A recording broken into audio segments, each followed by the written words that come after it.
dad badan ayaa aaminsan afka Soomaaliga inuu yahay mid dhacay. Annaguna waxa ku warcelinayna afka Soomaaligu waa kan lagu adeegto maalin kasta ee aad doodaada iyo dantaada ku cadeysato. Sidaa awgeed sax baa adigoo adeegsanaya in aad tiraahdo waa af dhacay oo aan nolosha waxba ka tarayn. Aqoon baaris badan oo la sameeyay waxay sheegaysaa qofka afkiisa si wacan u barta inuu si wacan u fahmo afafka kale.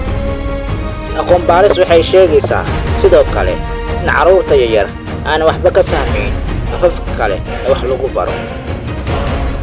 taasi waxay murug u tahay carruurteena oo afaf qalaad wax ku barta. Maanta waxaa guryaha inoo hoganaya carruur badan oo hawl badan inooga gaari doonta sida aayatiin wacan loogu samayn lahaa. Murtiyo badan ee Soomaalida marisay ayaa sheegaya muhiimadda uu afku leeyahay. Tusaale ahaan, nin gabya ayaa wuxuu yidhi afku wuxuu la xoog yahay maqliga hawda ka jare. Micnaha wuxuu la xoog yahay malagii ku dili lahaa nafta ku dhaafin lahaa. Sidoo kale mahmaaya ayaa waxay odhanaysaa geed kaa dheer dhaxankaa ma celiyo. Micnaheedu yahay af aadan lahayn uma ka beeshid. Mahmaa kale baa waxay odhanaysaa afkaaga oo aan ku cadgoosan waa cadow ugu yaala.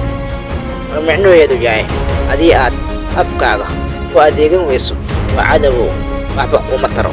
Mahmaaya baa waxay odhanaysaa afkaaga kun buu kaa celiyaa adinkaaguna kow buu kaa celiyaa. oo micnaheedu yahay afkaaga intuu kaa celiyo xoog iskama celisid. Haddaba waxay ila tahay in aan garwaaqsanayn dooda ah in af kale uusan noo buuxin karin halka afka Soomaaligu noogu jiro.